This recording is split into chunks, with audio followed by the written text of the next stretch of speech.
Hello, welcome to Module 5, Investing Fundamentals.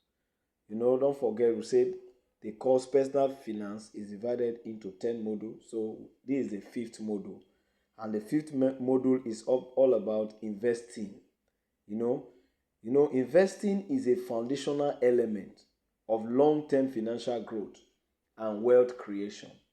So this module 5 emphasizes that unlike saving, which prioritize security and liquidity, investing focuses on strategically allocating resources to generate returns over time. So, in this module, you will learn that investing is grounded in informed decision making, ownership, and structured risk management. So, by understanding these core principles of risk and return, the roles of stocks and bonds, and the benefits of diversified pooled investment, such as mutual funds and ETFs, investors can make calculated decisions that align with their financial objectives. So let's look at risk and return. Risk and return are two sides of the same coin, because risk is simply the uncertainty that an investment's outcome differs from expectation. That's what risk is all about. Risk is the uncertainty that an investment's outcome differs from expectation. While a return, on the other hand, is a financial result of taking that risk. Risk involves trying to do something, considering the market and checking for uncertainty and linking it to your outcome. So sometimes in business, you take risks. You are not too sure of what you are doing. That is why it is called risk. You are uncertain about how the outcome will be. So in financial terms, it is defined as the chance that an investment will either lose value or fail to perform as planned. So every investment carries some degree of risk. So you can see that an investor is a risk taker or a risk bearer. So whether it is a risk of market fluctuation or inflation due to reduced purchasing power, all these are risks. But return is a financial result of taking that risk. It represents the gain or loss generated by an investment, and comes from two primary sources, either capital gains or income. So understanding this risk return ladder helps investors to choose assets matching their goals, time horizon, and tolerance, rather than chasing returns without recognizing trade-offs. So in your chase for wealth, you have to note that risks are attached to every form of investment. So you already learned before that income refers to money that is paid into your account or what have you, or that flows into your life. But there is a relation between risk and return. And you can visualize it, like a ladder. At the bottom rung, right, are low risk, low return investment like saving account or government bond. This option protect your money but grow slowly. For the middle rung, it represents moderate risk and moderate return, such as diversified index funds or balanced portfolios. But when you move to the top rung, it signifies high risk, high return opportunities such as speculative stocks or cryptocurrencies, where prices can swing dramatically. These investments offer the potential for large gains, but they also carry a real chance of significant loss.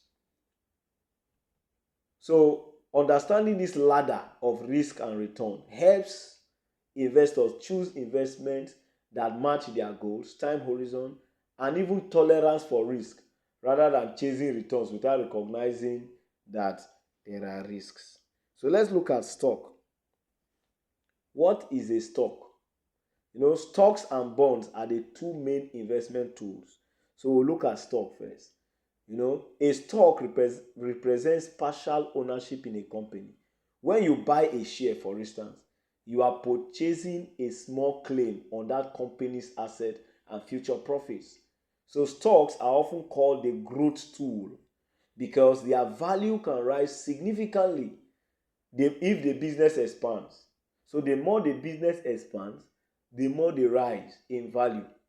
So, and this can increase your earnings and make you become more valuable, or your investment become more valuable over time. So what investors do is that they make money in two main ways: through capital appreciation, that is when the stock price increases and can be sold for more than the purchasing price, and this is done through dividends. So dividends are periodic cash payments. Some companies distribute to shareholders a share of profits. So a simple analogy is this lemonade stand. Now listen, imagine you give a friend $10.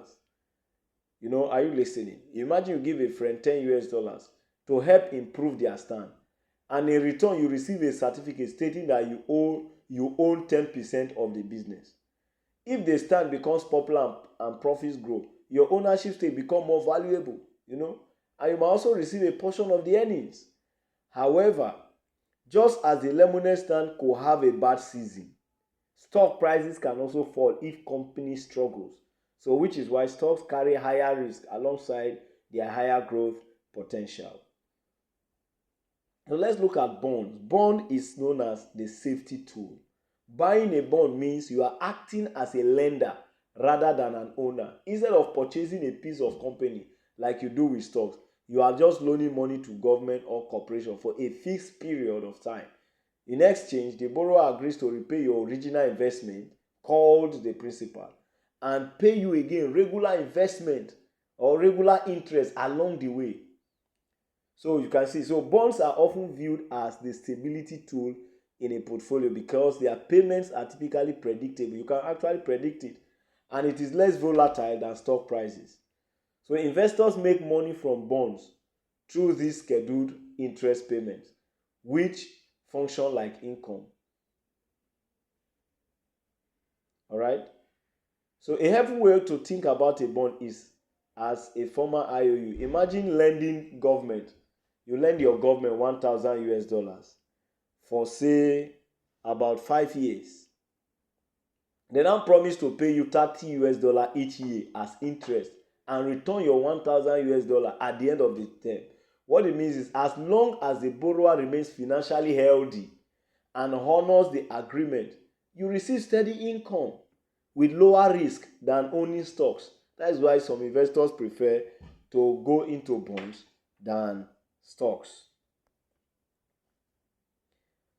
Now, let's talk about pooled investments. Pooled investments. Pooled investments are baskets that let investors own many assets at once, providing instant diversification. You don't put your eggs in one basket. You don't put your eggs in one basket. So pooled investment are often described as financial baskets because they allow investors to own. You can own many different assets as long as you can. So that is what we call pooled investment. So the two most common types of pooled investment are mutual funds and exchange trade funds. What is a mutual fund? A mutual fund combines money from thousands of investors into one large pool that is managed by a professional fund manager. That manager researches and selects a mix of stocks, bonds, or even assets based on the fund strategy so that it can allow investors to benefit from professional oversight without needing deep market knowledge. So mutual funds are convenient and make it easy to automate regular contributions. All right. So, but for ETFs operate on a similar principle, but they also hold diversified baskets of assets that they trade on stock exchanges throughout the day, just like individual shares. So ETFs are known for their low fees.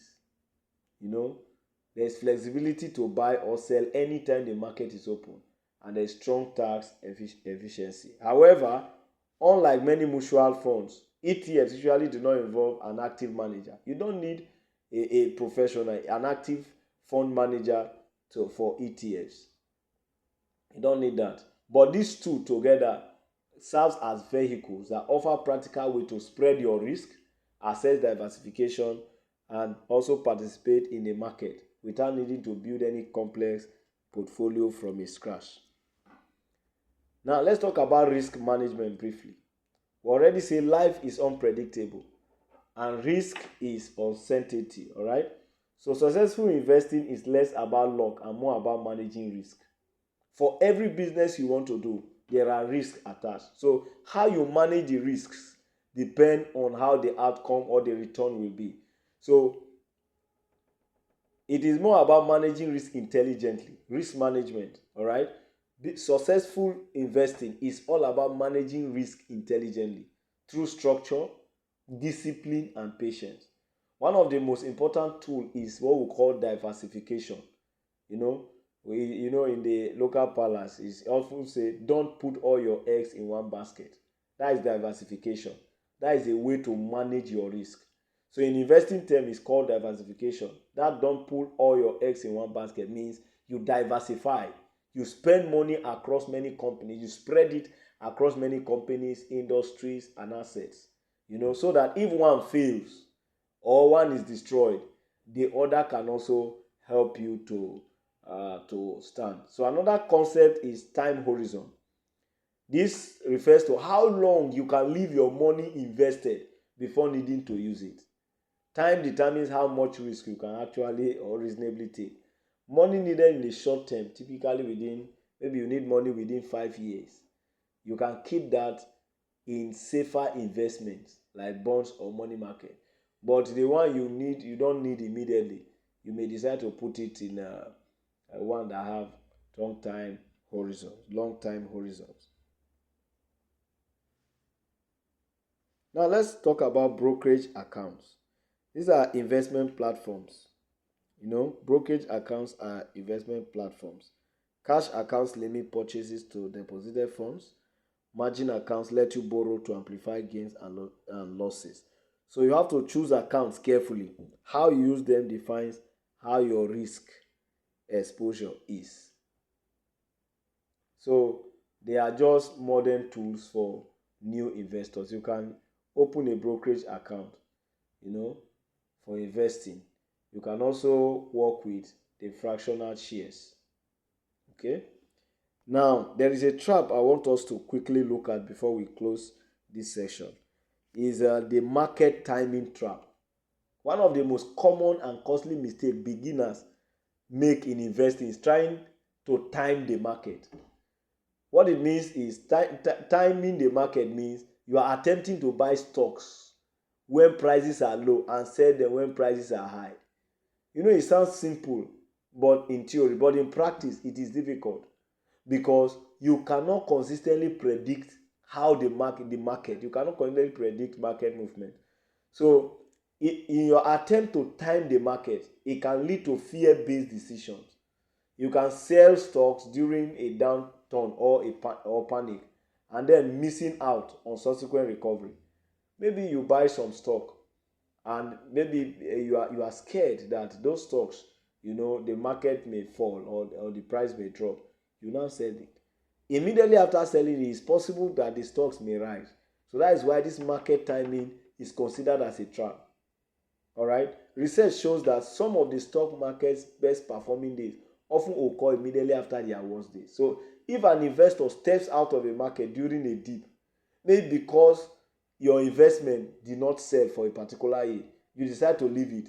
The next year, you may miss your key days, and this can really affect you. For example, missing just a handful of the market's strongest days over a decade could cut overall portfolio returns in half. So that is why this becomes a trap. So, if you want to invest, this is a practical checklist that can help you in your first investment. Number one is build your foundation first. Before putting any money into any stock market, make sure your financial foundation is secure. This means that you must have an emergency fund with at least 3 to 6 months worth of essential living expenses. All right?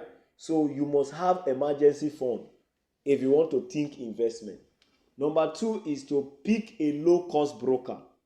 Once your foundation is in place, is secure, you can choose a brokerage account to hold your investment. You look for platforms that can charge 0% commission for buying and selling stocks or ETFs and have no monthly or hidden fees. Number 3 is you can choose a total market ETF. What I mean is, for your first investment, it is why you start simple with a total market ETF, which gives you exposure to hundreds or even thousands of companies across the entire economy. So this approach is, cost effective, is easy to manage, and allows your portfolio to grow steadily over time. The fourth one is you can decide to automate your investment. Set up an automatic investment to make investing consistent. Schedule a fixed amount to be invested every payday rather than trying to guess the perfect day to buy. This is a form of dollar cost averaging. So you automate your investments. You automate your investments. So we have seen in this model that mastery of investing fundamentals involve risk and return, involve the role of stocks and bonds, pool investment diversification, and understanding target date funds. So this will help you to invest. So as we have gone through this course, what should be your action steps? You have to begin to think on how to become or think on how to go into your first investment, because the module highlights modern tools. It exposes you to tools and even practical steps and principles on how to invest. So you have to go into investing. Investing, like we said, is one of the core of personal finance. So thank you for listening.